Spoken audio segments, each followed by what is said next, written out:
Salut les gars! Beaucoup de nos abonnés seraient intéressés de savoir à quoi ressemblerait le monde si les dinosaures marchaient parmi nous. Imaginons ce qui serait arrivé si les dinosaures n'avaient pas disparu.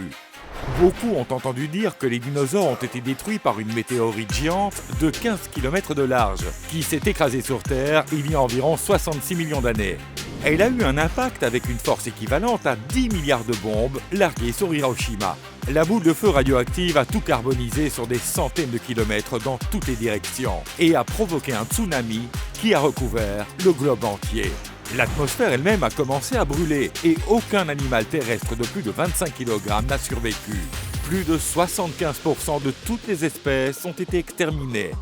Mais que se serait-il passé si l'histoire avait pris un chemin différent? Et si l'astéroïde ne nous avait jamais touchés ou n'était arrivé que quelques minutes plus tôt?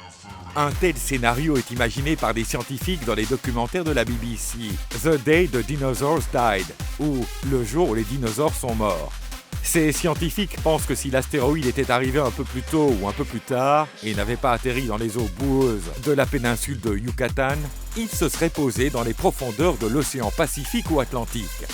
L'océan aurait absorbé une partie de l'impact et cela aurait réduit la quantité de sédiments riches en soufre rejetés dans l'atmosphère pendant des mois ou même des années.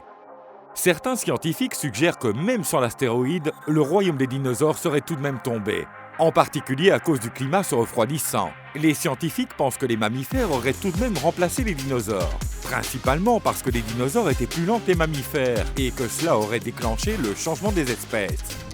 D'autres experts disent le contraire. Dans tous les cas, il y aurait eu des cataclysmes et des éruptions, mais cela n'aurait eu globalement que peu d'impact sur l'évolution des dinosaures. Ils avaient vécu ainsi pendant les 160 millions d'années précédentes, et ils auraient continué de la même façon, sans l'infortune d'avoir été frappés par une météorite.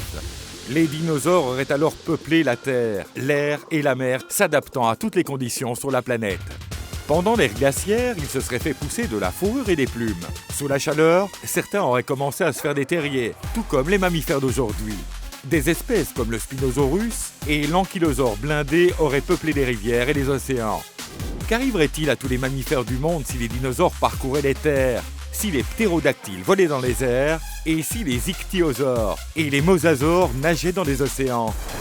Les scientifiques pensent que cela serait plus difficile pour les mammifères en raison de leur petite taille et de leur force. Mais les chauves-souris, les rongeurs et les primates survivraient tout de même à ces conditions. Les primates grimpants deviendraient par la suite des pseudo-humains et pourraient également survivre. En supposant que les dinosaures aient survécu pendant les 100 000 années suivantes et même cohabité avec les humains, pourriez-vous dire qu'ils seraient vivants aujourd'hui? Il semblerait que oui. Mais tout comme les humains ont exterminé les mammouths et d'autres mégafaunes, ils auraient aussi pu commencer à chasser sans relâche les dinosaures.